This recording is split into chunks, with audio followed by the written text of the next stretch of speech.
And we are live here on another edition of Cupe Talk in the Maritimes. I am Nick, joined alongside my co-host, Chris Watson. Chris, what's going on, brother? Not too much, Nick. Just excited for another version of QB Talk here in the Maritimes. We got a hell of a show planned. We were talking all week about how excited we were to have Stephen Drost and Sandy Harding on the show, man, and basically they don't have to wait much longer to hear that interview. No, you're right. It's something that we've been building up now for a couple of episodes, and I'm really looking forward to getting their perspective and their take on everything QP and the Trade Summit and how they feel that went and how they feel it's going to be moving forward. Yeah, I don't think you could put a bow on a better episode. And, everything that went on with the Skilled Trade Summit, all the people that were in attendance, I think this pretty much will wrap it up and we'll put this all together.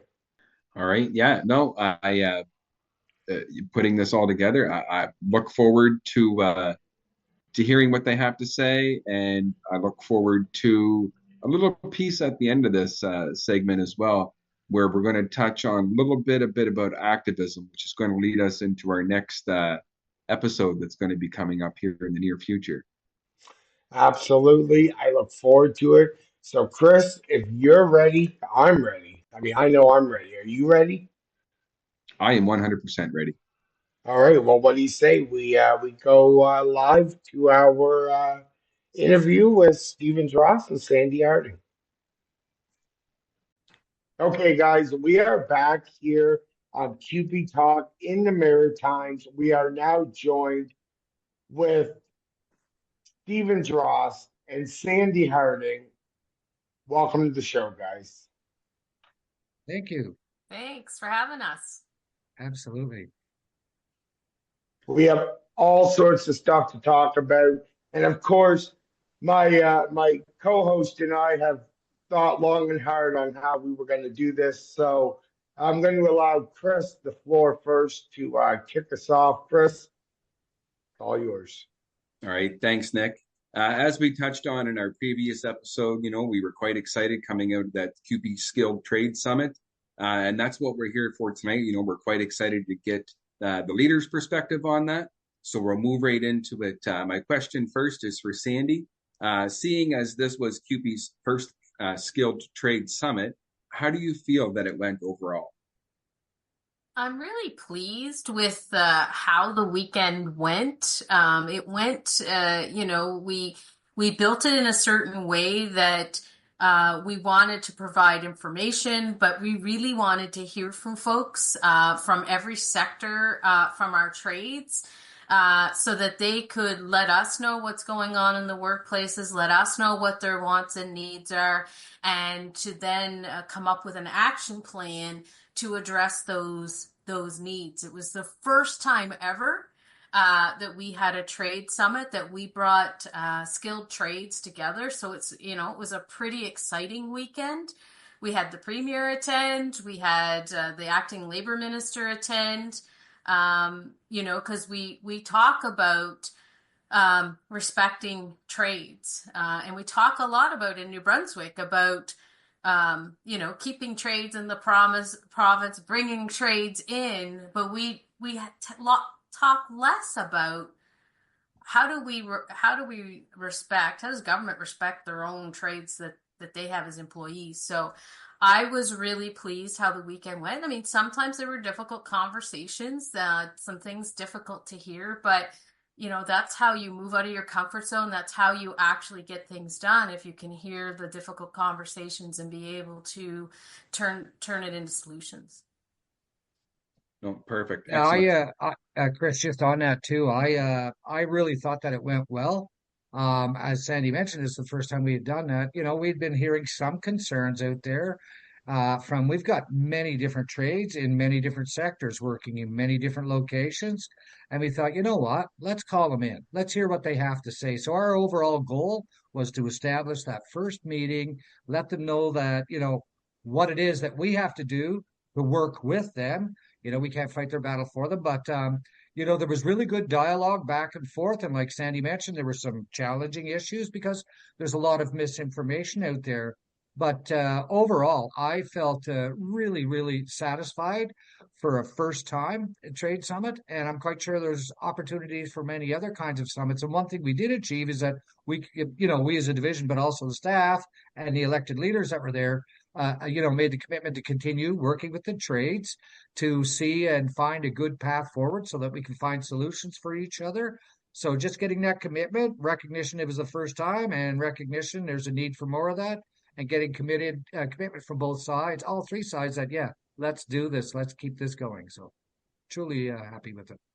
Yeah, no, and I couldn't agree more. I know when you touched on some of the challenging parts, and one thing that I did like being there myself was how you broke it down, right? How it works from the national executive board right down to the local levels, to the legal team. And I think that was some very good information that you were able to provide to the members. It really was. The whole thing was so great, which leads me to my next question, Steve, which is successes coming out of the event. What did you find were some of the biggest successes coming out of this Skilled Trade Summit? Well, it's interesting. I thought about that question, Nick, to be honest with you, and there were many. I can honestly say there were many successes there, and some of the big ones.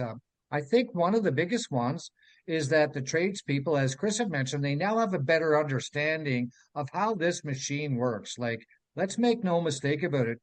Cupe National, we represent over 750,000 members across Canada, and this province has a population of 800,000, right?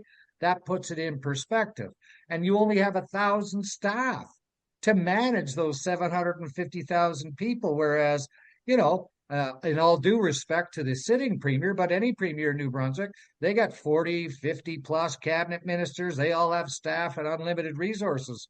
We don't have unlimited resources, but we still pack a mighty punch, and just to understand the machine, you can see the wheels turning, right? Okay, you've got your paid staff, you've got your elected leaders who are you and I who've decided to volunteer at some point during our activism, and then you have the rank and file member. So being able to dispel some of those myths, a lot of times we hear a lot about, I pay my dues, and they got to. Another really good learning from this is that, just because you pay dues does not mean that someone's going to take care of you. This is not an insurance policy. Paying dues gives you the privilege of belonging to a group that's out there to fight for the good of all, right? So it's like you're joining, a country club or whatever. It's like that's your membership. And, in terms of all of the dues, that's how we take on bad governance. We are governments and bad employers. We need dues in order to have resources in order to take on bad governments and bad employers and protect our workers and help us improve their working condition. So many huge successes. Another one I will just touch on, and then I'll turn it over to Sandy because there are so many. Getting the trades all in the same room from different buildings, from different sectors, from different trades. There were various trades.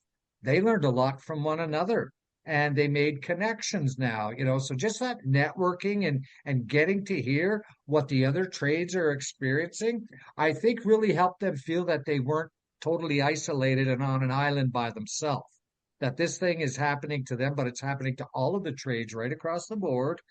And, and that they can, they can become involved, engaged or whatever, but at the end of the day, they do have representation, and if they want to join the team and join the party, and let's make sure we're really making strong advancements, whatever, we have the capacity.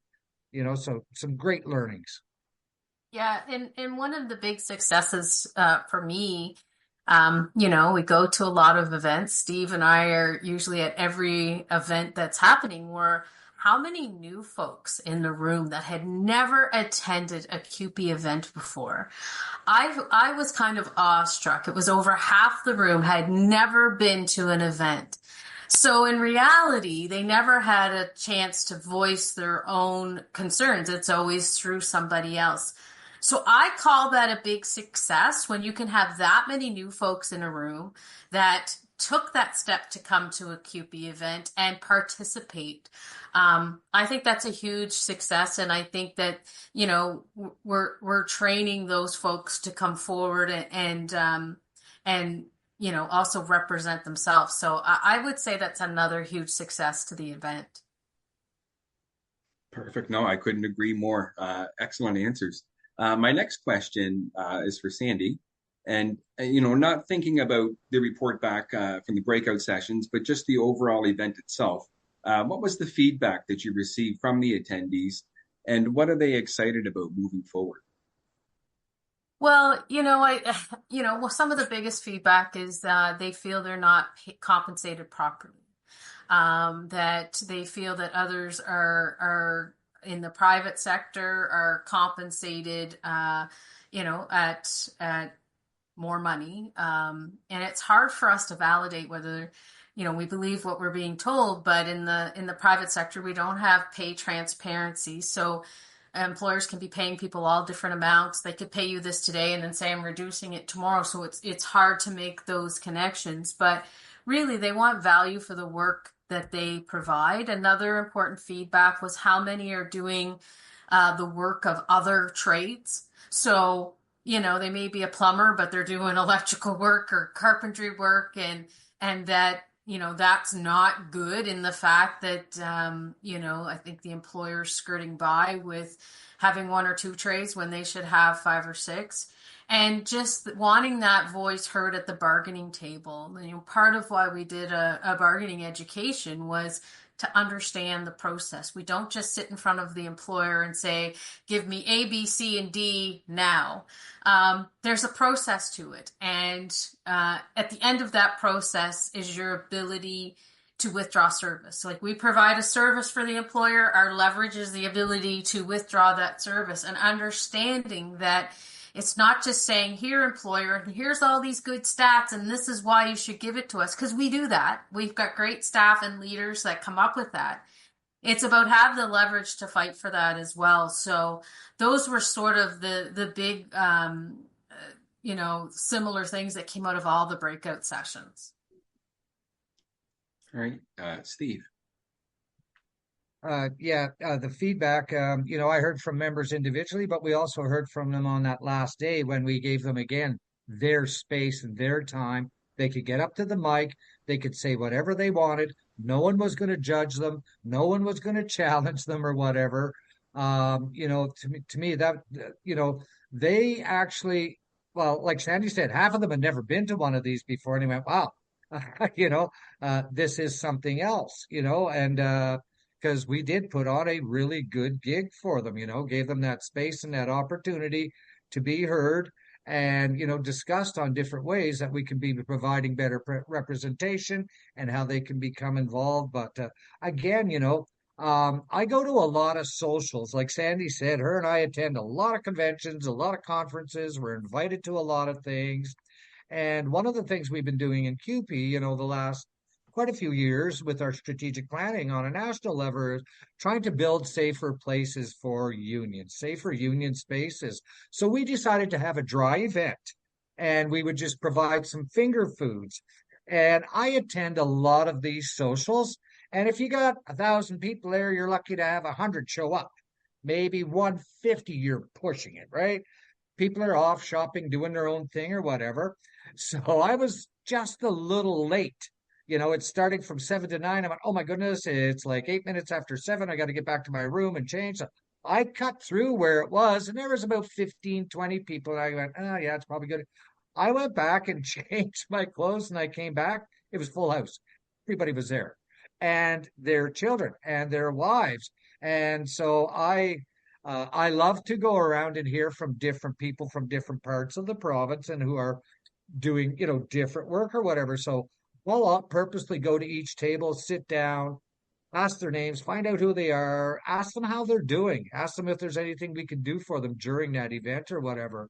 And I was beyond impressed that social was full. It was just, again, some great things. But to me, that's feedback on its own. They didn't have to say anything. They valued that. They appreciated that. So, and we did not supply any alcohol, so you don't have to have a drink to have fun or a good time. Perfect. No, and I like the fact that you bring up about the social part because sometimes, you do so much business, when you're on the floor and you don't have that ability to intermingle and to talk and to socialize. So, when those social events are going on, sometimes they're equally as important to attend because that's when you can really learn what's going on in other sectors and have that just kind of off the cuff kind of conversation with people. So, no, it's a really good takeaway. I appreciate that. What I do want to say really quick about that, just because it's just a little quick story, but when I started going to these conventions and all of these things going on in Fredericton, I remember the night that I first had asked me what I was doing, and I said I'm going to go back to my room and work on some stuff to do with our local and things I was doing there with Cupe, New Brunswick. And he said, "No, Nick, this is not that time. There's a social. You should go out and mingle and create connections, talk to people." I never looked at it that way. I looked at it as a chance to get away, and I thought I was supposed to do that. What I didn't realize was it was an opportunity to meet new people and discuss the same battle that we're all fighting. So I just wanted to say that. Now, Steve, I'm going to start with you on this one, and I want to talk a little bit about the common themes that came out, the reports back from the breakout sessions. What were the common themes coming out of them? Well, again, and Sandy did hit on them. One of the common themes is that they do not feel that they've been properly compensated, but not just from Cupe or that their bargaining team has let them down.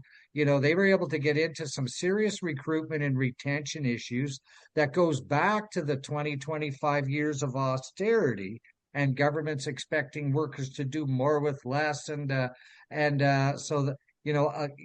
was certainly, they want to be properly compensated for the education level they've acquired and the licensing or the additional materials or whatever. And that was interesting too. They don't want to, not look after the other members or whatever, but they're just saying, if we've had to put in extra education, extra kind of time, then if it's not a general economic wage increase, maybe there are other ways that we could be compensated, with work adjustments, workplace adjustments, those types of things. But they just feel at this particular time, and this is another one of the common themes, and I heard it a lot, Sandy did too, when we did a provincial tour this spring, is that the private sector is now offering more and more money, more benefits, they're offering pensions. And if the government is serious about keeping its workforce, it's skilled and workers with, these amazing workers with exceptional skills in certain areas or expertise, if they're really genuine about doing that, well, first of all, they got to start recognize that and compensating people appropriately. But they also have to find ways to make sure that they're enhancing the recruitment, enhancing the actual. There was a lot of discussion on apprenticeship, and so they recognize that the system has been starved for many, many years, and they're going to require some major investment in the whole apprenticeship program. And the government did come in all fairness to them, and they highlighted some of the things they are now doing because they've caught on too. All governments know they shouldn't have let the trades go many, many years ago. So now they're trying to come up with a lot more creative ways. They're sending people to the younger, to middle school and high school and talking about the trades and starting apprenticeships early. So yeah, the big two breakaways for me was looking for fair compensation and dealing with the severe shortage of workers. And again, Sandy mentioned we have a lot of numbers and stats and some great people. We've been able to demonstrate time in and time again, we can do a better job in-house for less money, and there's no question. And if you train your workers and they're trained to a certain level, then you need to be ensuring you keep them. You got good workers that are doing good work. They need to be able to take care of their family and make a decent living. So yeah, it was again a phenomenal experience. Well, and I think one of the common themes, and I think Steve was just touching on it a bit there, was this contracting out. So contracting out costs more is one thing, because when you're doing something for a profit, somebody's making money somewhere. So it wasn't only the money that was draining, but was interesting were these discussions that work was being done not well by contractors. So then our workers would have to, number one, if people saw it, they would blame our workers that it was their work somehow, or they'd have to clean up after these contractors. So it was really interesting, like, because the municipalities were talking about it, the government employees were talking about it in the hospitals, in the schools, where contractors are coming in, and Steve said it. We can do it better, cheaper, quality service that we can stand behind. And I tell the story when I hear people online or in the community trashing our municipal workers, saying, "Oh my gosh, what a bad job they did here," or "Look at them all standing around." Well, they weren't municipal workers. They were a contractor doing municipal work. But the municipal workers wear that because people are associating that work with the people who actually work for the city. So it's this double whammy where, they're not getting the work. They're having to clean up the mess and listen to the complaints of work they weren't even given the opportunity to do. And, I think one of the things we need to talk about going forward is clearly advocating that we look within first. Can we do the work? Can we do the work? And it should be, before it gets tendered out, the first step should be, can we do it? Because we provide quality public services that we can stand behind. Contractors, I'm not here to trash contractors, but contractors are there to make money. That's their business model. And they come in and out. There's no, they don't have to live with the work that's done, or if something's not done properly, or the public are complaining about something that was done. So I do think that is a big thing we need to move forward on, is really convincing governments at all levels that we should be looking within first. We should fully resource what we have. We stand behind our work. We're there the next day after work is there. We're not on to another project. And we can almost always do it cheaper, because we're not making a profit off this. We're just making our wages, and it's part of providing safe and healthy work environments, and providing those services. As public service workers, no matter where you are, we're proud about the work that we do. And we have to face the public the next day. So I also think that's a big piece that was actually a common theme as well, is this continuing of contracting out of work. Sandy, you give me chills, and you give me a lot of good vibes on talking about that privatization piece. Sitting as a member of the anti-privatization and contracting out on the national level for a number of years, it's something that's very near and dear to my heart. I believe, obviously, in public sector workers first, and I'm glad to hear that there's always a big push to try to bring our services back in-house. Seeing how this was the very first Cupe Trades Skilled Summit, do you see an opportunity for more summits like this for our trades workers, or in other sectors as well? Well, I definitely don't think, the Trade Summit was not the end. It was truly the beginning. It was truly, we did a survey to survey folks. We heard the rumblings, as Steve talked about. We did a survey. Then we did a focus group. Then we brought in that's not the end. It is truly the beginning. And it's truly, like, the more times we can bring folks together to have conversations, it probably doesn't need to be 3 days in the future. Maybe it's a day.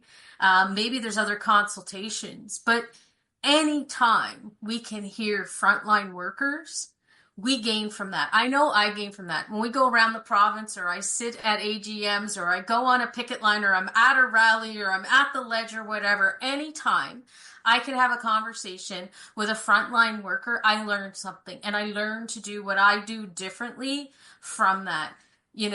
Steve and I represent frontline workers, And we take that very seriously. We're not just, this higher echelon. We neither of us think of ourselves in that way. We are truly we feel like we're frontline workers as well and want to be that voice. So whenever we can gather people, in whatever way we can gather people, I think we have to. So, yes, I think there should be another trade summit. And yes, maybe there should be other summits put together where we can hear frontline workers directly, what they're facing. We talk a lot to folks. Like Steve and I have gone on tour a couple times, and we go to a lot of events. And I know that we both sort of wear our hearts on our sleeves when we hear about how workers are struggling. It literally keeps me up at night when I hear that workers are having a hard time putting food on the table, or, sleeping in their car. Like, these are realities that we live with, and we try to, figure out that piece. So, we go head into making sure that we talk to folks, because it's the only way we can best represent folks or be their voice. It's not about Sandy Harding or Steve Drost. It's about what we're saying and representing the members, because nobody cares who we are, but they do care that we speak for 28,000 members and that we have the support of those members, and we can never lose sight of that piece. Yeah, just picking up on that, if I may, it was an analogy you'd mentioned, or similar to what you were mentioning earlier, Chris, like about going to socials. Well, sometimes there's more business done at a Tim Hortons, unless you drink something else, but at a Tim Hortons, half hour over lunchtime, you may accomplish more than you have the last month trying to work with certain groups and organizations. That's when decisions get made, eh? And I also look at, when we do tours, and we have done a couple very successful tours. We want to get out. We want to hear from the members, right? And not everybody's comfortable to get up to a microphone. Sometimes they've never been to a meeting like that, just like the trade summit. What do you mean? I got to get up and introduce myself and speak in front of 150 people. It can be very intimidating. I can tell you, public speaking was very intimidating for me for many, many, many, many years. I'd be very anxious and nervous before I went out there, And but what I really like about those larger events and even the smaller ones, you'll have two or three or four that want to speak to you after. Can I have a minute of your time? Absolutely. And so when we were doing our tours, if we said we were going from 7 to 8, you know what? Sandy and I would get out of there at 8:45, 10 to 9. We'd end at 8, but there'd be 4 or 5 who did not feel comfortable enough speaking in front of a crowd. They, even if it wasn't their first rodeo with the union or whatever, some people never feel comfortable doing that. But, getting to where Sandy was going with that, hearing directly from the members, we learn from them, and it gives us purpose and direction as well. Okay, where do we need to shift? Wow. That's unbelievable. I love all the things that you guys have to say about moving forward. I think the labor movement is very well and very alive. I refuse to believe anything else. One of the big questions I want to talk about is takeaways. Your biggest takeaway from this weekend, Steve, I want to start with you. What, on the weekend of the Skilled Trade Summit, what was your biggest takeaway from that event? That we need more of this. That was the number one. As we had mentioned, and we even designed it that this was step one, that, okay, now we need to figure out step 2 and step 3 and step 4. And that's what the leaders and the attendees are expecting. And we're going to expect them to help us with that. But really, that was my biggest takeaway. This was good, and we need to do more of this, and we need to do better. My biggest takeaway is that we have awesome, well-qualified tradespeople in this province that the province and municipalities are extremely lucky to have, should recognize that, and want to hang on to those folks. The conversations that were had, the work that they're doing, I don't think that anybody truly understands. A lot of their work is not in the forefront, but our province doesn't move without those works. Plows aren't on the road. School buses aren't on the road. Schools aren't open. Hospitals can't open without, a power engineer or these things happening. Like, it's sort of this work that happens that not a lot of people see. They see when it goes wrong. So that's where it brings up that sometimes, contractors that come in, that's what people notice. People don't notice when the work's being done correctly. So we have an incredible amount and skilled trades that, we need to promote and, talk more about. So that was my biggest takeaway. And when I did this analysis, I really thought about that when they're doing their work well, nobody sees them. Nobody knows that they're there. So when you do talk about unsung heroes, but you do know that if a school bus doesn't run because they didn't have enough mechanics to do something, parents get upset, or a building can't open because this happened. Oh, people get upset. So it's one of those things that people only really recognize that work when it doesn't get done, or there's not enough resources. They don't really see when everything's working the way it's supposed to. No, and listen, I those takeaways are exactly the kind of sentiment that I think a lot of the people feel. And, you're kind of the cogs on a wheel, right? If everybody doesn't work together, then they're not going to turn. So, no, amazing takeaways. As we wrap up this interview, though, this week, we do have a little piece that next week, you kind of touched on it here tonight in a couple of comments. I know, Steve, you said about volunteering our time for activism, and Sandy, you had said about, we learn from the forefront of the frontline workers. And next week, we're going to be doing a piece totally about activism and the importance of getting involved and supporting, like you've said, people supporting people, sectors supporting sectors, and things like that. So I just wanted to know if you can explain to our listeners what it was like to start, I guess, as an activist at the local level, and then moving up as the president of 2745, then transitioning to Cupe staff, and now as the Maritimes regional director.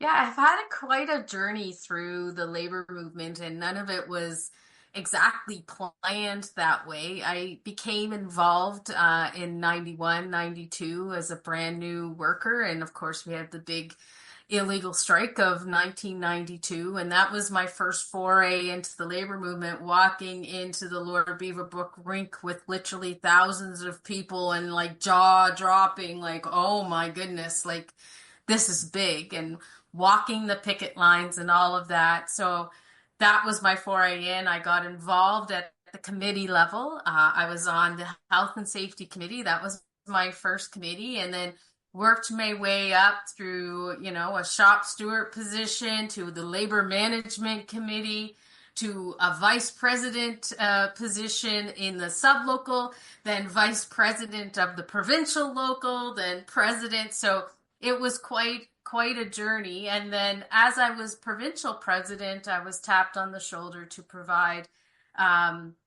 temporary relief to staff, especially in the summers, because I was a 10-month employee when I did this. So I would do temporary work. I did it for almost 9 years of temporary work and little bits here and there, as I had 5 children along all of that as well. And then came on to staff in a staff rep position. I was waiting for a position in St. John because, of course, I had a young family, and then that happened. And then the regional director position came up, and, I thought about how I wanted to shape the next, because we have the political side and the staff side. And I thought I could offer something to the staff side to help shape staff and help leaders. Never losing respect for the leadership side. I think the leadership jobs are incredibly hard. The elected positions are incredibly hard. And I go out of my way to thank people for that. They're very, very thankless jobs. when you're going to work all day and then taking complaints all night. You very rarely get a call that says, "Oh, just called to tell you everything's going well."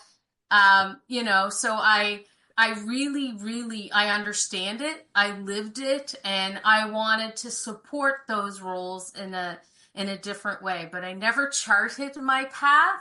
I just sort of saw the opportunities in front of me to see, okay, how can I give back to the labor movement? I'm incredibly lucky to do the job as regional director, that I get to do what I do. Wow, like I kind of hit the jackpot to be able to represent workers, talk for the front line, work with incredible leaders that accomplish big things. So it was an interesting journey, an interesting path, and like I said, I feel I'm incredibly lucky to have the job that I have. I know you say you feel lucky, Sandy, to have that job, but let me tell you, here in New Brunswick and the Maritimes, we're lucky to have you as our regional director. I've known you since you've been the president of 2745, and big on the big 36 and a quarter campaign. I can still see some of those signs, when I'm traveling along the highways. Your youngest, my oldest, are growing up in the labor movement. I see Facebook pictures and my memories coming all the time for protecting public services. So your activism has always been top notch, and I'm glad to work alongside you in leadership positions. All right, that is actually really nice, Chris and Sandy. That was beautiful and well said. Steve, I thought about this question, and I hummed and hawed if I want to change it around or anything, and I'm just gonna leave it. As everyone knows, that you have announced that you are going to be retirement at the upcoming convention. Can you share with the listeners some of your most memorable moments, not just as the Cupe New Brunswick president, but also an activist for Cupe 1418 and as provincial president? Yeah, I'd love to. It's really funny. I didn't set out to be involved in the union. In fact, when I first started, Sandy was mentioned frontline earlier. I worked frontline up until 2021 when I was elected in this position. So 32 years frontline social work, working in child welfare with families. I had opportunities to advance, but the action was at the front lines, and that's where I just seem to really enjoy, the challenges or whatever. So, when I first began, which was in '88, I was, at work, and you're on probation, and you want to pass that 6 month. Back then, none of this casual term, all of this precarious work, it didn't exist. You got 6 positions in St. John. I was from the other side of Fredericton. So, well, there's a full-time job, just at a university. Got a wife and lots of bills and no money. I need a full-time job. But anyway, I remember going and doing the interview and saying, well, we will try you for 6 months in St. John. And it was in child protection, right? And right out of, university. And if we'll evaluate you. And at the end of 6 months, if you can do the job, you got a job. So that meant that, anyone starting out with government back then, you could build a future. You could be secure. You knew that 9 or 10 months you're on and your spouse is working well, then you can start building a house and having a family.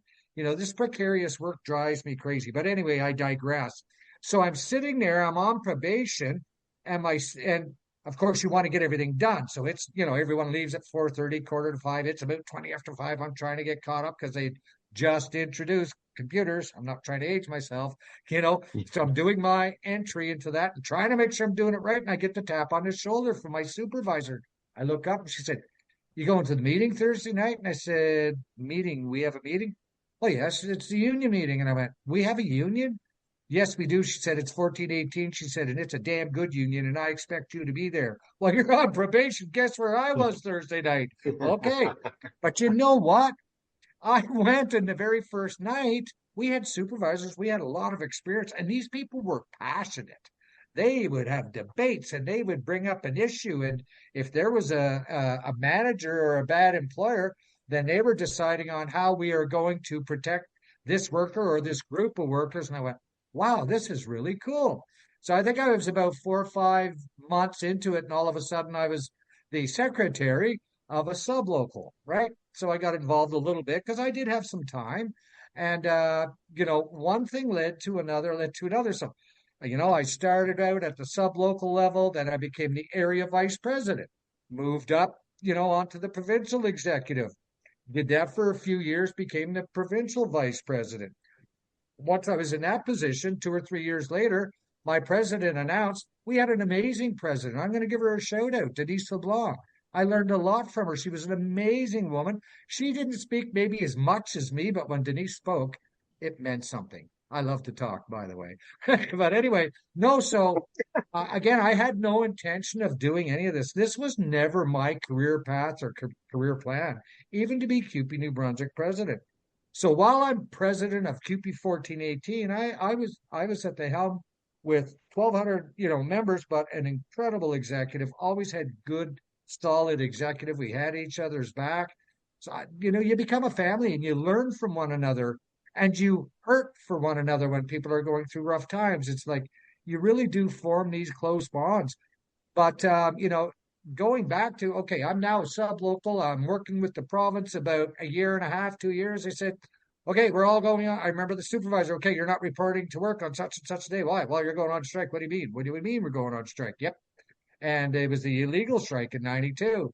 And I didn't have a clue what was going on. Like, I was scared. I had my full-time job, but we had bills. I had a wife that I had to go home and explain. Oh, by the way, I'm not going to work and we're not getting paid either. You know, anyway, I just remember going to some of the meetings, and I went to one, Sandy, at the exhibition ground. There was 4 or 5 thousand people. I'd never seen so many people, and I never seen so much buzz. And everyone just kept saying, "Don't worry, we will never lead you astray, and you just listen, and you will get your instructions." So, bam, there I am in 92. I'm out on a picket line. Well, what's a picket line, eh? So and there were certain unions that had agreed they were going to go. And then at 5 to 12 the night before, they made some deals for themselves and they didn't go. Well, that didn't deter Cupe. They said, you know what? Too bad. Our workers, we had a McKenna government that just decided one year, I'm going to rip up your contracts. And when he got ready to do it the second year with legislation, Cupe was ready. And I can remember, I still had no idea what I was doing, but I was on this picket line. There was music going. We had frisbees going. We had our placards out. The frisbee were for the ones that were taking a break, and we were marching in front of these, driveways, not letting people into their places of work. And once or twice a day, someone would drive by. And they had bag phones back then. It was a big, antenna and everything. They'd pull over a little truck. You guys are doing great. Do you need any water? No. Do you need any of this? No. We're doing great. Good. Keep up the great work. We'll let you know if anything changes, And you just had faith and you had trust in these people. We shut the province down illegally. Then we got the nod. Okay, the strike's over. They've agreed to something. We go back to work. And my wife went, oh, a good thing, and she wasn't anti-union. It's just she was concerned and scared too, right? Anyway, and then it's like a day and a half later, right back out again. And what it was is that, the government had agreed to put the contracts back in place, but they were not going to allow the 7 leaders who were behind it. They said, yeah, everybody can come back to work except for those 7 leaders. And that's when I learned what solidarity was all about. No one left behind. Everybody walked out. Everybody walked back in with pride, and the government didn't think that the rest of the workers would walk out for these 7 leaders. Well, there we were, right back on the picket lines, and it wasn't very long that was settled. So that's only 92. I'm just getting going, Nick. So while I'm going up through the rank and file with 1418, you have amazing opportunities throughout the union. I was asked, would I like to be a member facilitator? Sure. And Chris is a member facilitator. And what that is, you go to a week-long educational by Cupe National. They teach you some facilitation skills, and then you get paired up with another person once you pass that, and you get to go work with different groups all around the province that are looking for different types of training. So again, you're networking, you're meeting more people.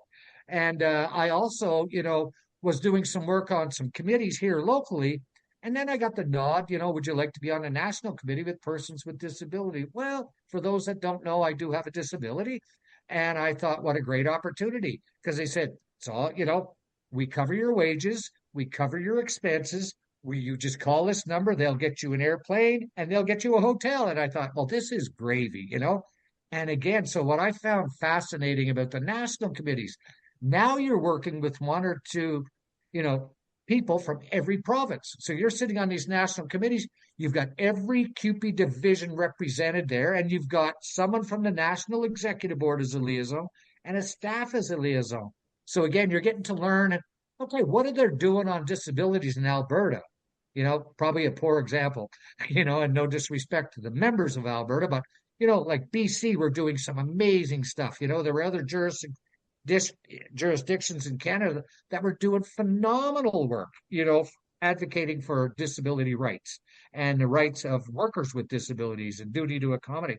So then after, doing some of that, I'm now the president of my local because Denise stepped down, we're going a few years. And I had a lot of people tapping me. We'd really like you to go for CUPE New Brunswick president, and I hummed and hawed and I thought about it because I was also the first VP of CUPE, and I was on the National Executive Board many years ago as the first VP. And then I just homed in and focused in on 1418.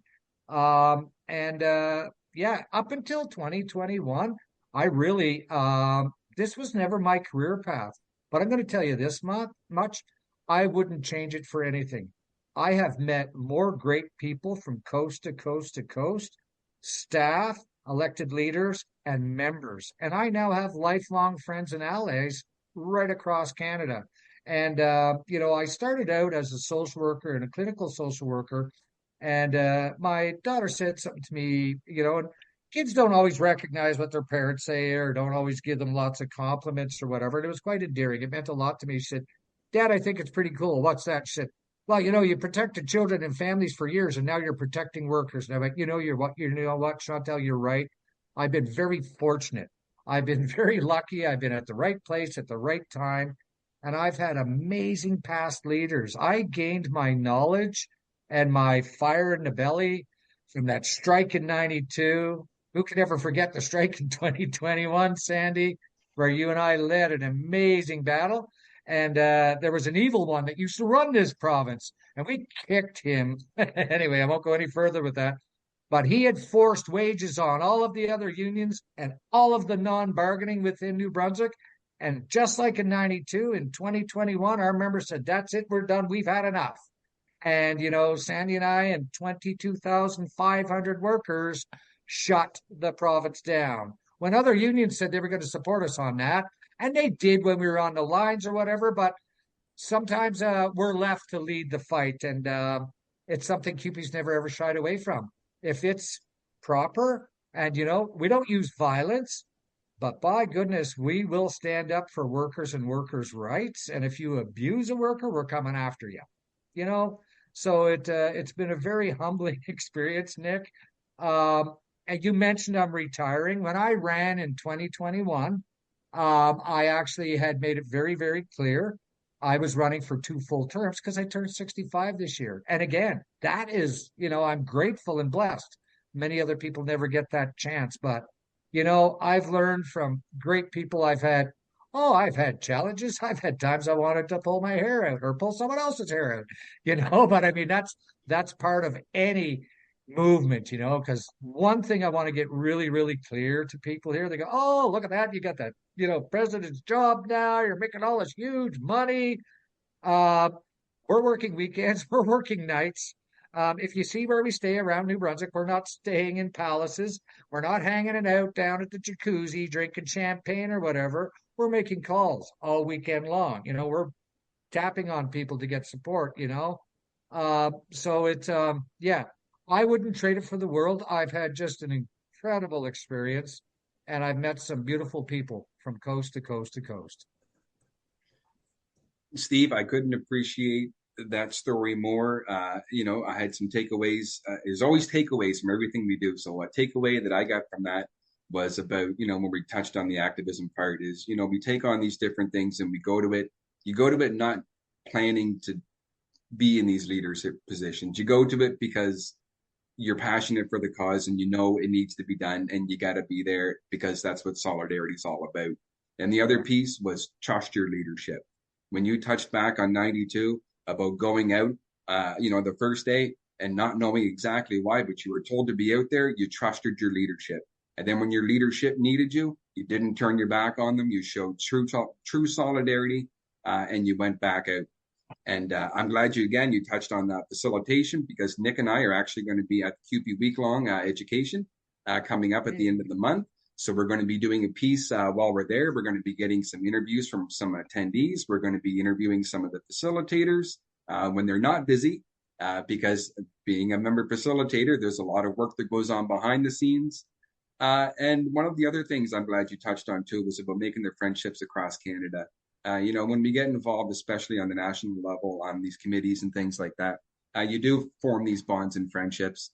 And I've met people from Newfoundland and Alberta and BC, and the invite's always there. If you're ever out this part of Canada, please, you can stop in. You got a place to stay. So that's one thing about the labor movement. You build your lifelong friendships and bonds. So everybody, you've heard it here tonight on QP Talk in the Maritimes with Sandy and Steve. I'm myself, is Chris Watson, host Nick London, and we just want to say thank you very much and good night.